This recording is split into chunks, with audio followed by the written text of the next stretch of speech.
You know what I'm proving? That no man knows the day or the hour. All my failed predictions, I don't know the day or the hour. I know the event, I just don't know the day, and I don't know the hour. So today is when I said Donald Trump would like fall from the airplane or something, or the coronavirus would hit him.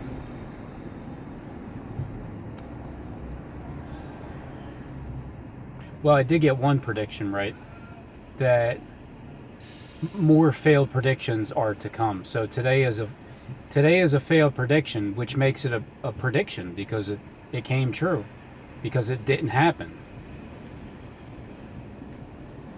I don't know the day, I don't know the hour, but that's just with events that are taking place in the world.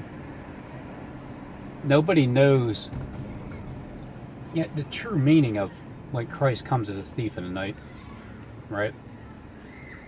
The reason why nobody knows when he's going to come into your life is because you don't know. Most people hit rock bottom and then they finally decide to call out to God, and and then start to. It's not like some kind of miraculous thing happens. It's just you get tired of what you're doing in life, and then you make a conscious decision to stop doing that, or at least try to. I remember when I was sitting in jail back in 2004. Well, it was 2005. It was in between because I went from one jail to the other. It was Bucks County Prison and then Montgomery County Prison, and then it was a 1.5-year sentence. It was a 1 to 2 state sentence because when I was trying to steal a car radio from a Dodge Ram, and I was looking to steal his rims too. I had a problem with that. I made pretty good money, and I still was stealing because I was used to it. But I remember being in jail. Well, it was Halloween because I got locked up October 28th, 2004. And then, I was there for a few days, and I was in my induced coma, and my self-induced Xanax coma, just sleeping the entire time. And then, I heard my kid's voice on the phone, and I broke down. It hurt pretty damn bad. And, when I think of it now, my kid, I'm the one that did it because I went to jail, I stole, I was the dumbass. But my kid, hearing a 2.5-year-old's voice, waiting for me to come home, just asking me when am I coming home, because, he had cookies and everything. It just was not a good feeling. But now that I think of it, my kid turned me to God. Now, if I was in jail and I lost everything, but I never had a kid, I don't know. Maybe I would have got out and just done the same thing. But being in there that early in my sentence, I purposed in my heart that I was not going to defile myself anymore like that. And so I did. So I stopped stealing. And I did the 1.5 years. But I remember, because I didn't really know how you become saved. I heard, if you ask Jesus Christ to come in your life and you pray and you say amen, and you have to pray out loud, you got to get on your knees, the whole ritual. All you really got to do is think in your spirit to God. Mofongo.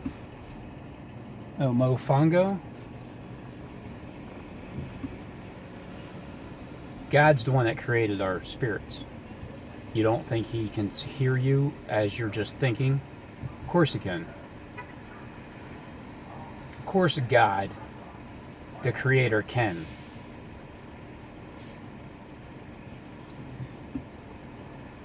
But I knew at that time I was done. I was just done doing the things that I was doing, and it was time to... I have major anxiety too. That's why I was taking Xanax. and then to be stuck in jail with a bunch of people, getting off of Xanax for the first time in many, many years, it was difficult.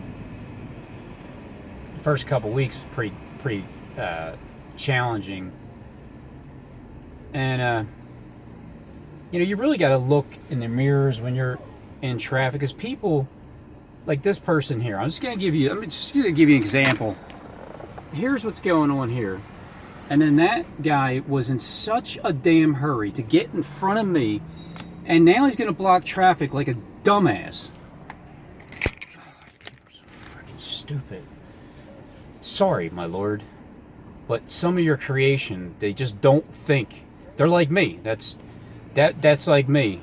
Not really, but not now. I'm just saying, like, it's a dumb decision. Now you're in the way. You're still in the way. Can I just show you some more?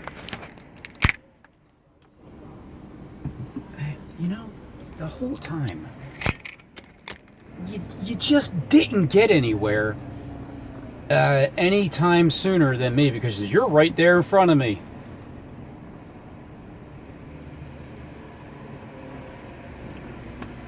Forgive them, Lord, because they don't know what they're doing.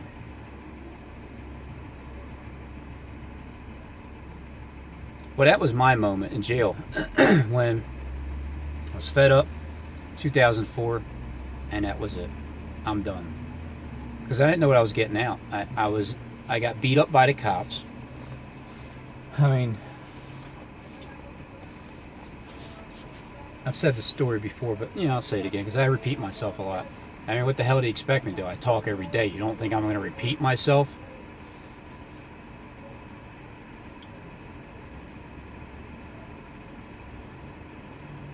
So that was the moment for me when I turned to God.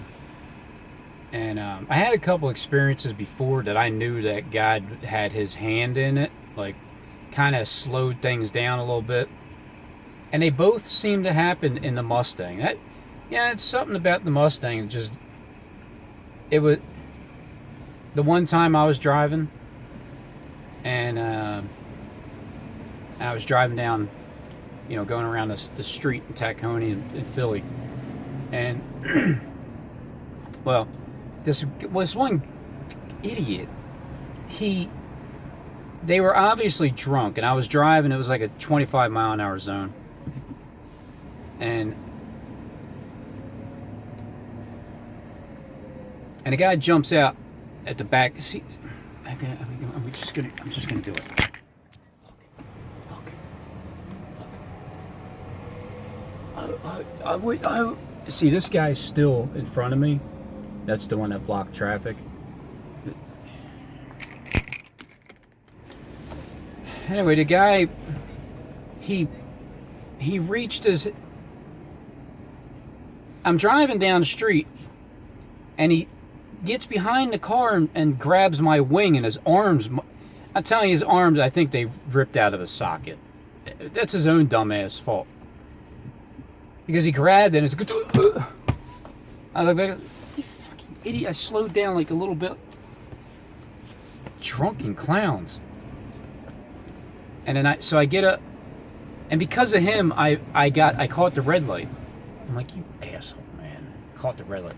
So the other car gets in front of me and goes, and then I'm driving up some more, about a half mile up, and there's an intersection.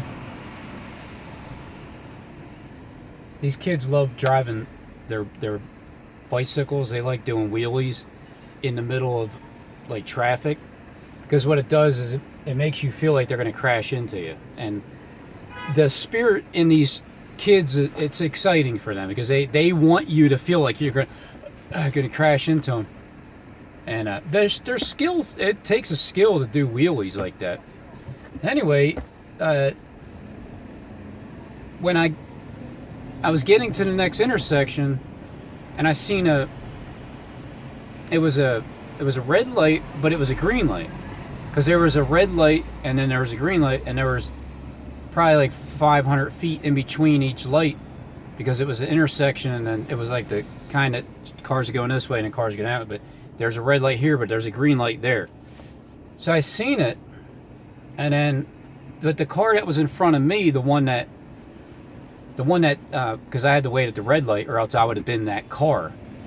What had happened was, I'm watching the car drive. I'm like, oh shit!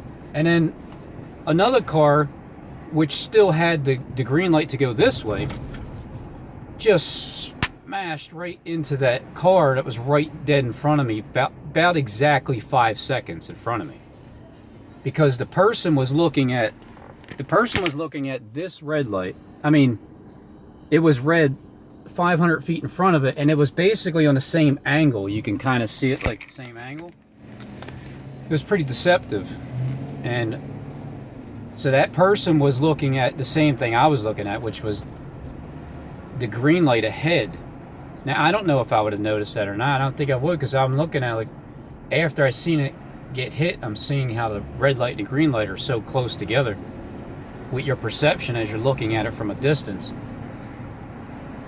And I seen it was like 3 people in the car, and they got hit hard, and then the airbags went off, and they seemed like they were fine, but still, it's an accident.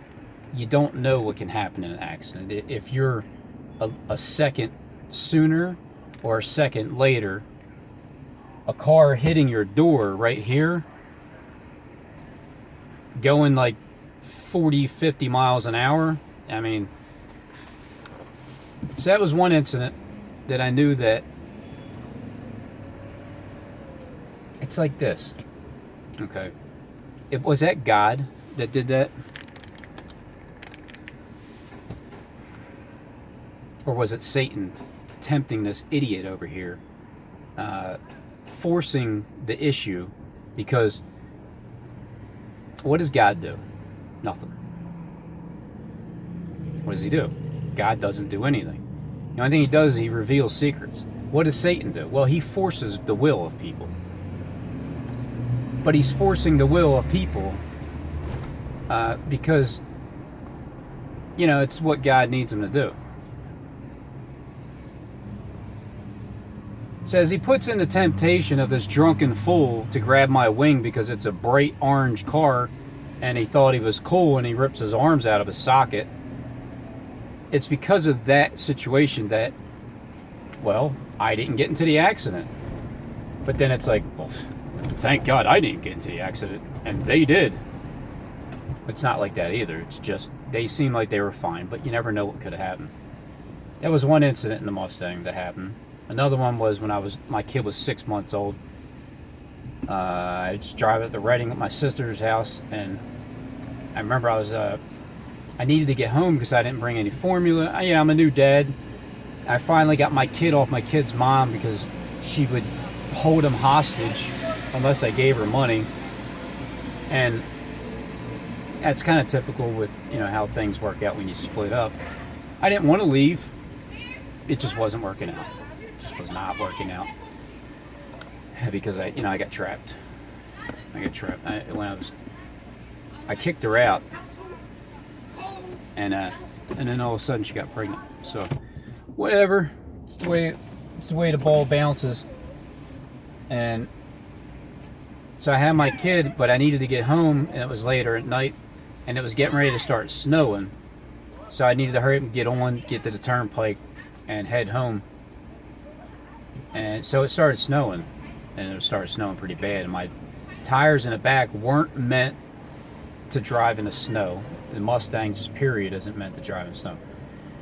And so I'm driving down the turnpike. It's getting bad, and then all of a sudden, my car spins out.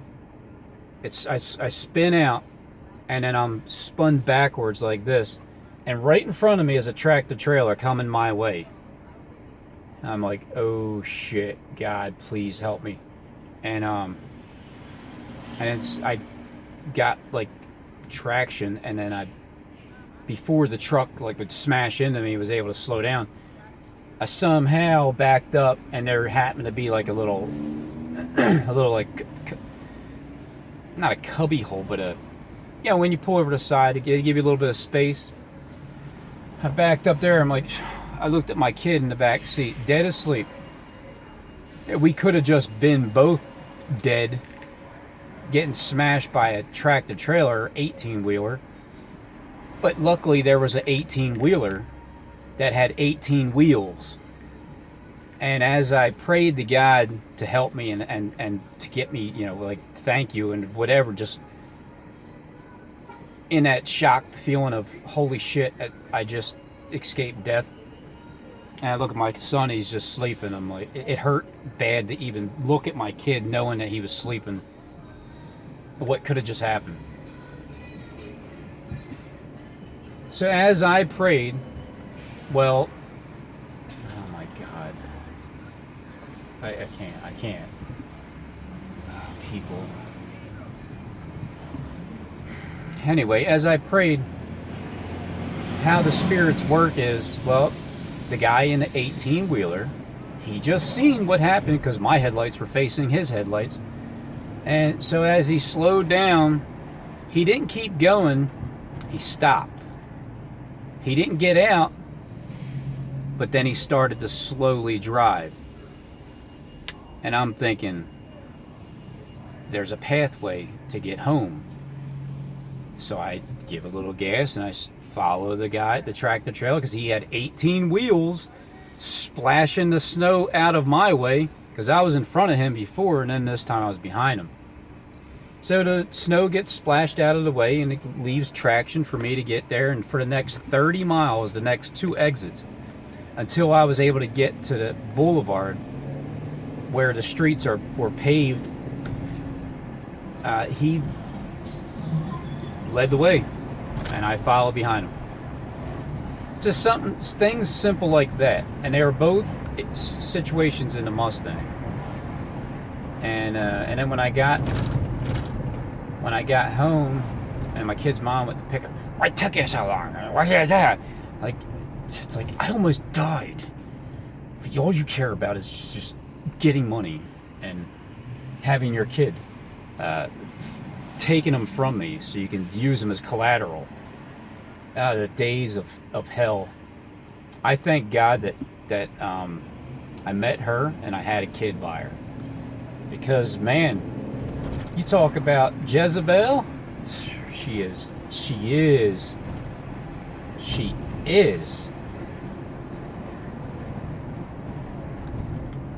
one of the most difficult people in the entire world to live with. And I experienced it firsthand.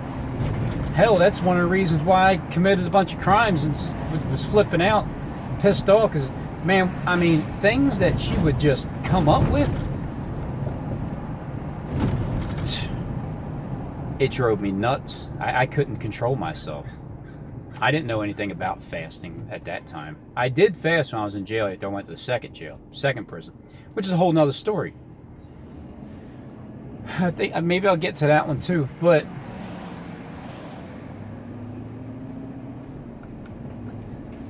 dealing with my kid's mom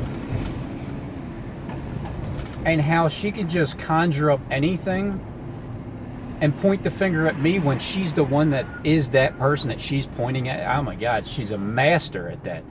She literally torments people in hell right now.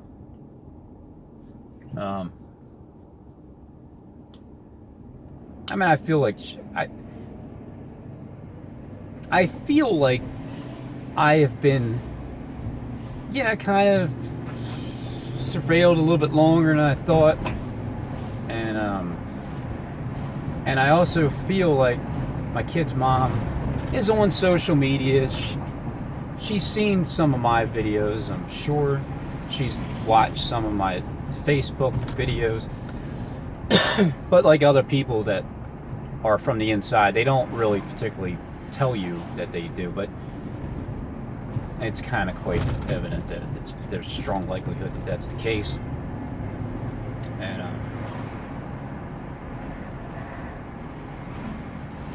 but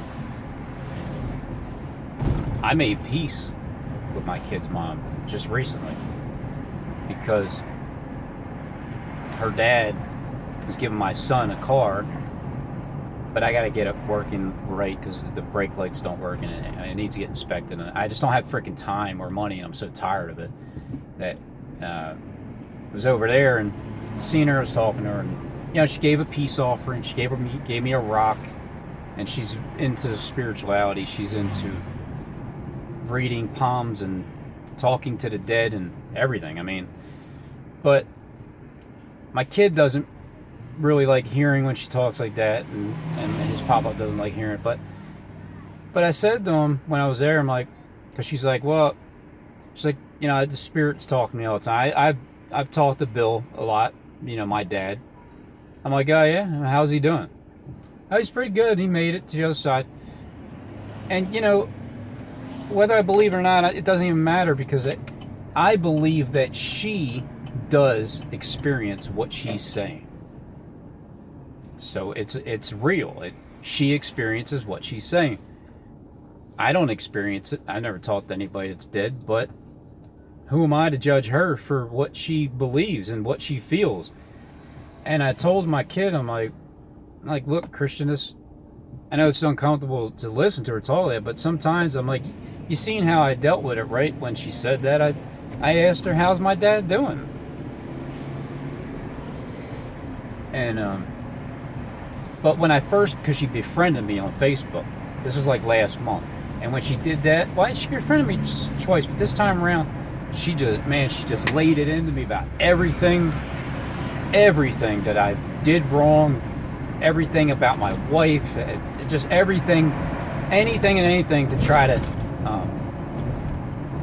she needed to vent and get all the past problems and stuff out, because, I kind of just stepped off, and I didn't socialize with her anymore because it was nothing good ever. But now she's matured more. And I said this before, if Satan had a daughter, that's her. I mean, that is her.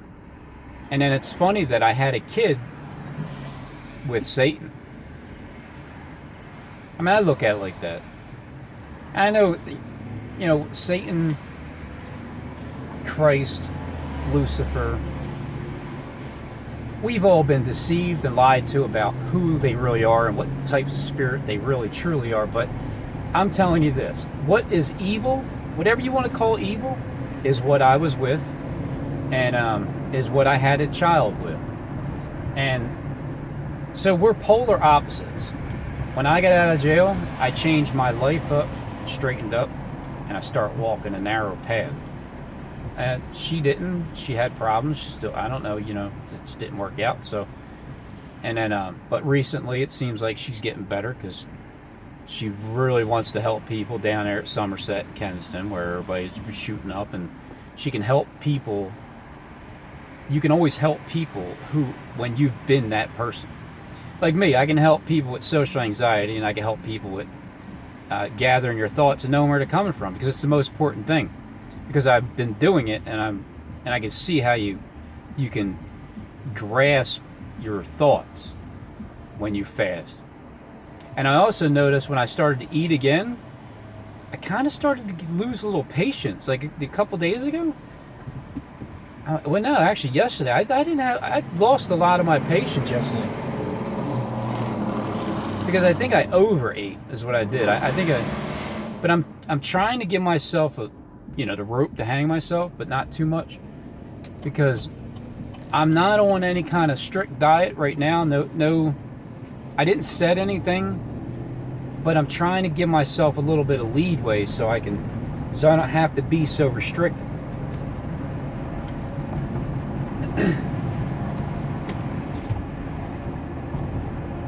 So I can see that she wants to help people. And at first, when I befriended her, man, I'm like, oh, man, what am I doing? But I knew I needed to. Because this is basically my number one enemy on planet Earth was my kid's mom. She made my life a living hell. She tormented my soul like no other. And I can see, with her being like on social media as that person that works for God to torment freaking souls in hell. It's just what you guys do. There's a bunch of yous out there. I know one in particular. Andrea knows. You're a good one. I know you pretend that you don't know anything. You only watch once in a while. You hop over. When I blocked your troll account, all of a sudden you popped up, and then now you're commenting away. And then but you're gonna disappear. You're gonna act like you're not. I'll see a new troll account, perverted person coming up on YouTube trying to say things. And then when I block that, it's just the way it works. But I understand. In person, you're probably pretty damn cool to hang out with. On social media, can't stand you. I can't. But I understand why people like you have those spirits. Because you're here to torment people's souls in hell if they step out of line for a split second. But, you gotta remember, people like you are awfully judgmental. So I made amends with my kid's mom, and I looked at it as an opportunity to make amends with Satan. Because you have the good and the bad coming together. This is just the way it is. You have Jonathan Kleck, who has mastered both inside of his vessel, because what he's truly doing is turning to the good side. You can't see it because it's Jonathan Kleck. You listen to how he talks. You listen to what he talks about. You see the things that he's doing and the people that he knows. Here's the thing. Derek Rose from Global Witness and Jonathan Kleck, they look like brothers. I'm willing to bet that they are definitely related somehow, some way, just like Steve is with everybody. But see, he's 52 years old, and Kleck is going to be 58 when he jumps out of his airplane and dies for 3 days. In 2020, 3/16. But they look identical. And when I say Jonathan Kleck knows everybody in Hollywood, and people are like, he doesn't. Yeah, well, guess what? Global Witness, he's made a few movies. What's that goody gobble? I don't forget his name. He has a couple movies out there with some famous people. He's very well known by Hollywood. He's on YouTube, and he's teaching things. I haven't really watched much of him. I know that's Justin's boy, and just like Kleck's my boy. I mean, Kleck became my boy. He did. I did a whole 180 with the way that I felt about Kleck, and then now that knowledge increased, now I can see, well, Kleck has so many people to see that's hilarious, especially the Kleckites, because you guys think it's like, no way, he's not, he's one of us, he's Lucifer in the flesh. Think what you want, I don't care, because he's turning into Christ in the flesh. No, not like that, just meaning there's not one person on planet Earth who is Christ in the flesh, all right? There's not one person on planet Earth that's Satan in the flesh. There might be one person that has the biggest mouthpiece for Christ, and there might be one person on Earth that has the biggest mouthpiece for Satan. And there might be a person on planet Earth that has a mouthpiece for Lucifer. Well, they're all the same. Are they? Or are they not? Well, let's see. Lucifer is the destroyer, right? And Satan is the accuser. I've been called an accuser because what do? I accuse Jonathan Kleck of having the world script in his hand, and Steve James Sean. I accuse them of knowing what's going to happen, and I don't have any proof of it. Besides the fact that no man knows the day or the hour of any of these events that are going to happen, except for the ones that have the world script in their hand. I'm proving that. I'm just proving to you that I don't know the day, I don't know the hour, but I do know the events. And like Daniel, see, he didn't set dates. I do. because I know what the script is and I can sense it. It just hasn't happened yet. Some have. Kobe Bryant is part of it. He's the beginning of the 26-16. Jonathan Clegg, he still has to fall from his airplane. It'll happen. Trump, he's going to... Look, this is all going to happen. It's going to get to a point when it finally does. Then it's like, oh man, yeah, it's like, all right, well, here we go, Robin. You asked for it. Here's the apocalypse. Here's complete destruction and annihilation and famine and pestilence and, you know, the coronavirus. It's killing everybody. Yeah, we're going to start to do without a bunch of things, but the point is, Daniel knew what these events are. He just didn't put a date on it. Not that I know of, anyway. I don't think they had the internet back then, so it's different. I love putting dates on things, and I love when a day passes by and then nothing happens. I don't truly love that, but I love the reaction that I get from people that call me false prophet and like the truth seeker. He loves rubbing in my face that nobody died and I'm a liar and whatever.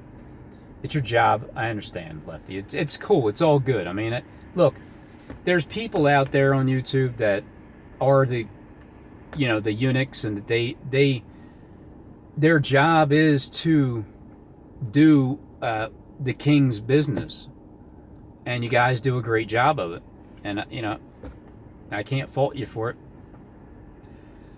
But I just want to let you know that these events that are all going to take place after they finally do, and then once the 5-month period is up, because it's, I have a strong suspicion that they're going to play it out. The major thing happens on May 21st, 2020. And there's a 5-month period until October 21st, just like Harold Camping said 8 full years ago.